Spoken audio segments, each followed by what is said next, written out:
IDC Radio. 106.2 FM. IDC Radio, in collaboration with Kol Israel. IDC International Radio. From Israel to the world. Counter-Terrorism Today.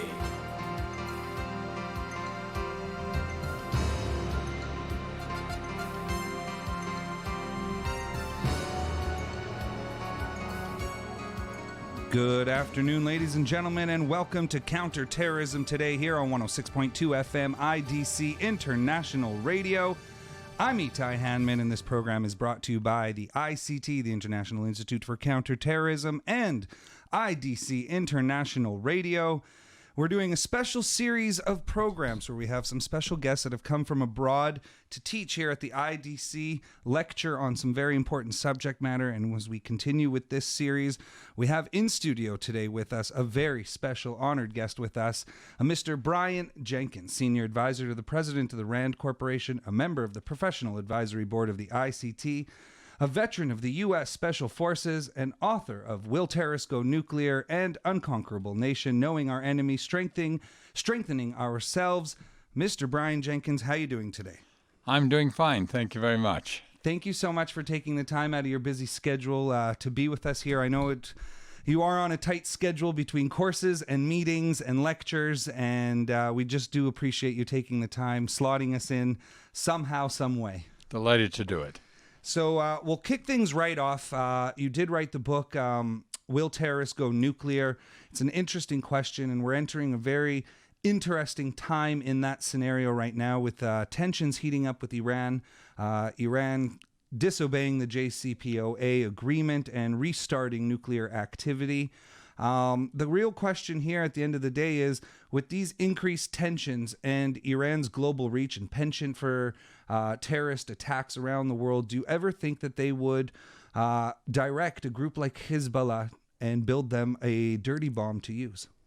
You know, I doubt that. I doubt that because, in fact, were there any kind of a nuclear attack, whether it's a nuclear explosion or something less in the form of a nuclear device, I think people would immediately look at Iran as the culprit behind the attack. The fact that Hezbollah carried it out would not suffice to provide them with protection.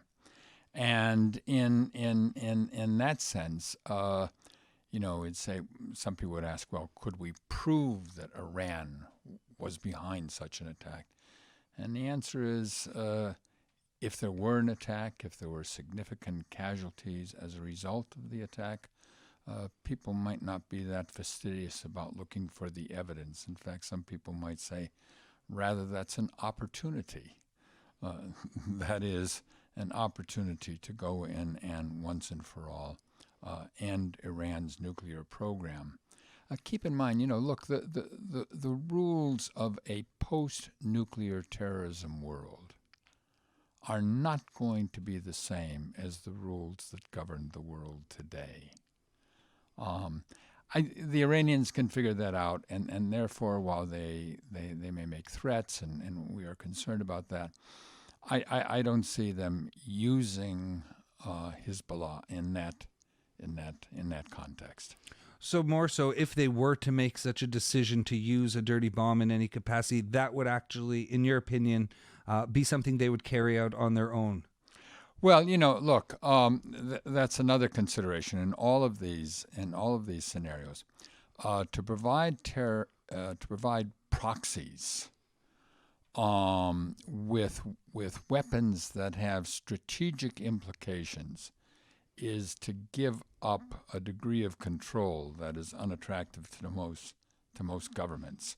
I mean, if they're going to take those kinds of risks, they're going to want to make that decision with their own operatives. And I think something very important to make sure our audience understands is that just like any other business or person or a company, whatever it may be, there is a risk analysis that's put into it, a cost-benefit analysis. And I think that people need to understand that terrorists do a cost-benefit analysis, and so does a state like Iran. I'm glad you pointed that out, because there is a tendency to view terrorists as sort of these two-dimensional cartoon villains. Mad dogs, irrational behavior. I'm not saying that among the ranks of terrorist foot soldiers there aren't those who are willing to blow themselves up, or who would be willing to kill thousands, tens of thousands of other people. There are crazy people among the ranks of terrorists. But for the group itself, and certainly for state sponsors of these groups, they do make calculations. Their logic may not be exactly the same as yours or mine, but there is a logic to this, and they do make risk assessments. And that's important to understand. And as we look at the global fight against terrorism, 19 years, basically 18 years after 9/11, where do you see the fight against terrorism moving forward? What are some of the trends in the global fight today? Well, in the immediate dark shadow of 9/11, we were extremely concerned about terrorist use of weapons of mass destruction, because in the worst acts of terrorism in the 1970s, measured in fatalities, were in the tens. In the 1980s, this ascended into the hundreds, and incidents involving hundreds of fatalities became increasingly common.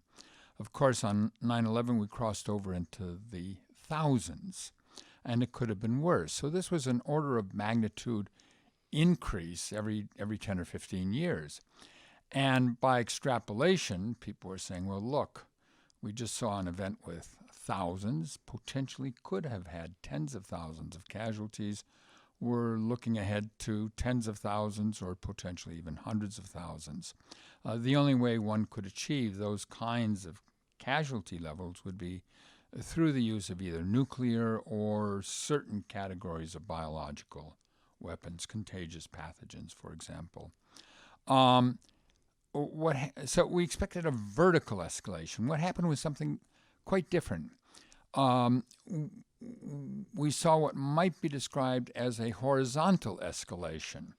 That is, instead of ascending in the register of violence, the groups, taking advantage of the internet and especially later of social media, tried to reach a greater number of individuals and inspire them to carry out attacks and instruct them to do so. But of course, the capabilities of these lone actors who responded was quite limited. They had relatively limited access to weapons. They were cautious about joining with each other because that could call attention to themselves. And so what we saw was really a proliferation of low-level attacks involving primitive weapons. Like the car ramming attacks. These stabbing attacks. Now, they still cause a great deal of alarm because they drive home the point that nowhere is safe anywhere. And again, because of their limited capabilities, they went after the softest targets, targets that didn't even have any necessarily symbolic value. Just wherever there was a crowd of people. It could be a train station, a street market, pedestrians or bicyclists on a road. And that was quite different from what we had initially feared. And that's a very interesting point, because in the initial stages after 9/11, we saw an increase in threat of the anthrax virus, as you brought up biological pathogens and things like that. And we saw that the U.S. government poured a lot of money into detection of anthrax and other biological weapons that were potentially coming into the country. As we look at the territorial defeat of ISIS moving forward, and we know that they are looking to have a big strike. They would love to have a big strike at the heart of the Western world. Do you think that there is an ability for ISIS to conduct, for example, a biological attack? I'm not nationally recognized in the field of prophecy, so I'm always careful about any predictions I make. It is possible. I mean, again, do they have the desire? That's another matter. I mean, what they do have the desire right now is to continue the struggle. Okay. I mean, they have been defeated territorially. That isn't the end of the contest, because we know that in Syria and in Iraq they have merely gone underground, and that the struggle is continuing and will continue. They have their alliances, their affiliates, their provinces abroad who are cooperating with them in a number of local contests, and some of the foreign fighters who were attracted to Syria and Iraq have now dispersed to some of these other fronts. So they will try to keep those going. Would some kind of a dramatic central strike be desirable? To some, yes, but I think the bigger issue for them now is to simply sustain this underground struggle in Syria and Iraq, to sustain these other contests in which they are engaged. And what we've learned from the past with Al-Qaeda and the other jihadist organizations is that they are opportunists. You think you've pounded them down, and they go to ground somewhere and then wait for whether it's a civil war in Yemen or whether it's a so-called Arab Spring, and they come back again. And for them, this contest continues forever. We have degraded their operational capabilities. We haven't dented their determination. And I think that's a very important point to make, is their determination is something that needs to be looked at, on how do we weaken that determination and recalibrate their calculations in their risk-benefit analysis. I think something that's very interesting as we continue to look at, and you made mention of social media, you made mention of the lone wolves and the recruitment aspects and the way tech has transformed the battlefield in that sense. And as we continue to look at tech and what it does for both counterterrorism measures, but also for the terrorists, we look at something that seems to be increasing, and that's psychological warfare. We saw that with the Christchurch attacks in New Zealand, when he was live streaming his attacks, which, besides the fact that it has a real dramatic effect and people could see, it adds to the psychological nature of the fears that people will have within society. So as we move forward, how do you see that evolving as a threat, and is the psychological aspect of this war just as important as the operational capabilities now? The psychological component of terrorism was always, in a sense, the most important component. I mean, terrorists deliberately choreograph dramatic acts of violence in order to attract attention to themselves and their causes, and in order to create an atmosphere of fear and alarm, which would cause people to exaggerate their strength. What we have seen in warfare generally, I think, over decades, is that increasingly this component of warfare, psychological component, has become increasingly important, and that warfare is becoming increasingly a matter of manipulating perceptions. And when we think of it that way, then going back to Mao Zedong's theories of people's war and how to engage the public in the contest, and the terrorists are sort of primitive pioneers in how to manipulate perceptions through limited acts of violence. And even we see more recently with Russia or China or Iran skillfully using information warfare to create divisions in society, to create uncertainty. I'm not saying that the battlefield has become obsolete, but certainly because of the technological developments and because of the demonstrated utility of terrorism tactics, that the psychological component has now become the critical battleground. And when you look at that critical battleground, what do you see what can we do as practitioners, academics, governments to protect society from these psychological attacks? You know, again, first of all, in terms of terrorism, I mean, we think of counterterrorism as ways in which we can pound on the operational capabilities of the terrorists. But we do have to pay attention to what we can do to make people understand and become more resilient in terms of responding. So we have to address the terror component, not just the terrorism. Very interesting. And another aspect to terrorism is not just symbolism, but the economics that go into it. They would love to see the Western world bleed its money dry, trying to fight them in the war against terrorism. We saw that the 9/11 attacks cost Al-Qaeda approximately $500,000.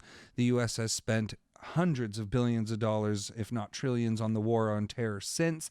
And so not just the actual attack itself, but the disruption to commerce is a big aspect to terrorism. And when we look at things now, we look at transportation security, we look at airports and how safe they have become, and the security that's been poured into it.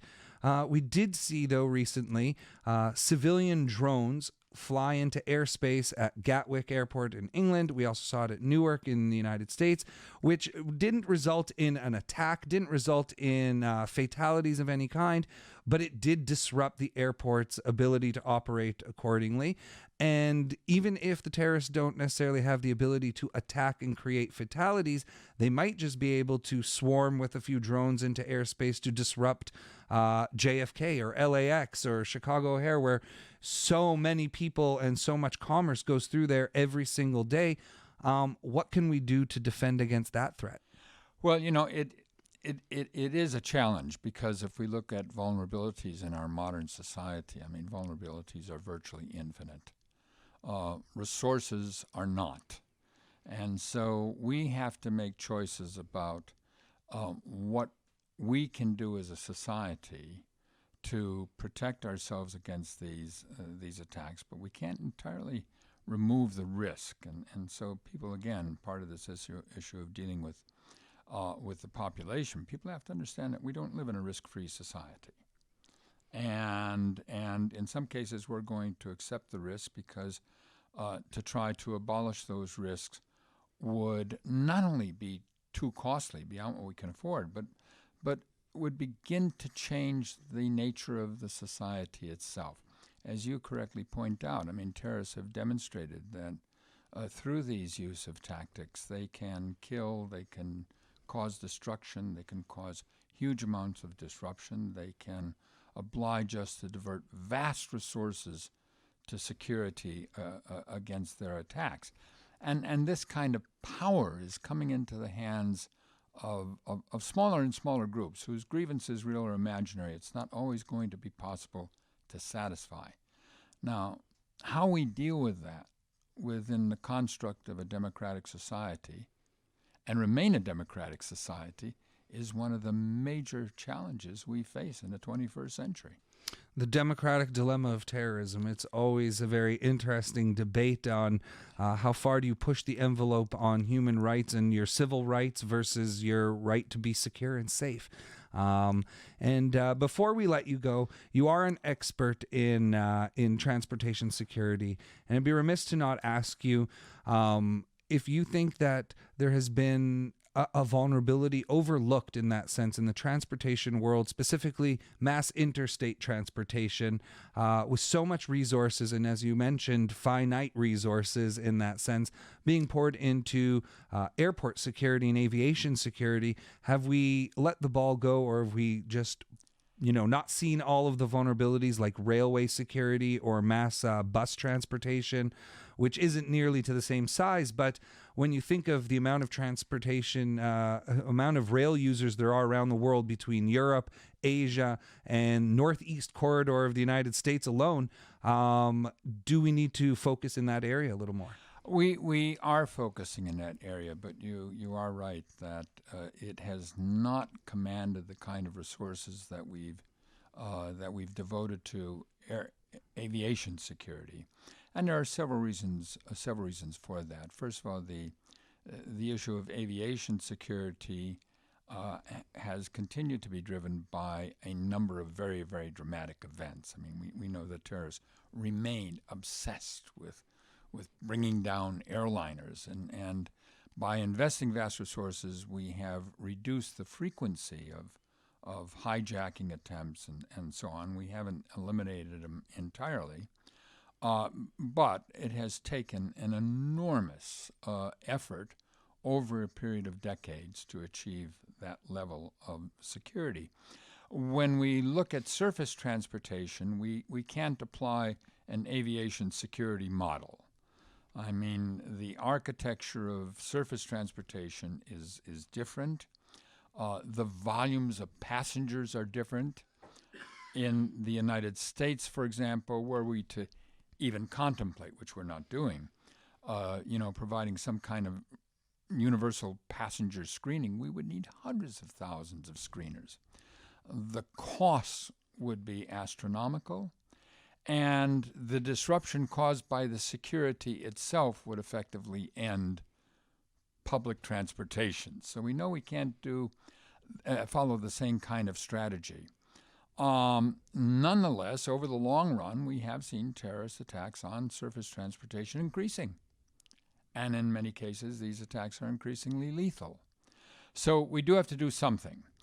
Part of the strategy that we're following now is whereas given the consequences if terrorists take over an airliner or plant a bomb on an airliner or somehow get one through the security and get it on the airliner, there's nothing much we can do in terms to mediate that. Once a plane is coming down, that's it. So we front load security. In surface transportation, we have to think of the entire time scale. So what can we do up front? There are some things that we can do. We can have some security measures in place. What can we do to mitigate casualties? So new train stations are designed with the idea of reducing casualties in the case of explosions and fires and things of that sort, and also to provide greater ease of surveillance, observation, evacuation. We are increasingly trying to enlist the passengers themselves as part of the security effort. We know that as a consequence of See Something, Say Something campaigns, that passengers, transportation staff, are responsible for actually uncovering and thwarting about 14% of the attacks. It's pretty good. We think we can get it to be better, and then we can really have a rapid, effective response. So when somebody is there with a knife or shooting or doing something, we can intervene very, very rapidly to limit the casualties. So it's a different strategy, and it's necessarily not going to be as costly as aviation security, because even if we were willing to invest the cost, it wouldn't work anyway. Yeah, again, it goes back to finite resources and the democratic dilemma once again, and we don't want to end public transportation as we know it today. Very interesting debates. Before we let you go, Mr. Jenkins, maybe you could let our audience know where they could find some of your work, where they can find some of your monographs, latest research, etc. All right. Well, first of all, RAND.org, the RAND Corporation's website. If you go to that and click my name, a nauseatingly long list of publications will come up dating all the way back to the early 70s. If you go to the Mineta Transportation Institute website, that's named after Norman Mineta, M-I-N-E-T-A, there again, if you click through publications on security, a list will come up. And then finally, there's Amazon. Type in my name, and a whole bunch of things will also pop up. Excellent. And for all of the students that had the opportunity to be in your executive course and now in the master's course here at the IDC, we thank you greatly. We appreciate you taking the time to come here and teach at our institute. It is truly an honor to have you here. And for anyone that missed it at the top of the interview, Mr. Brian Jenkins, Senior Advisor to the President of the RAND Corporation and member of the Professional Advisory Board here at the ICT. He's the author of Will Terrorists Go Nuclear? An Unconquerable Nation, Knowing Our Enemy, Strengthening Ourselves, and a veteran of the U.S. Special Forces. Mr. Jenkins, thank you so much for taking the time and being with us here today. Thank you very much. Appreciate it. Have a great day. Counterterrorism Today.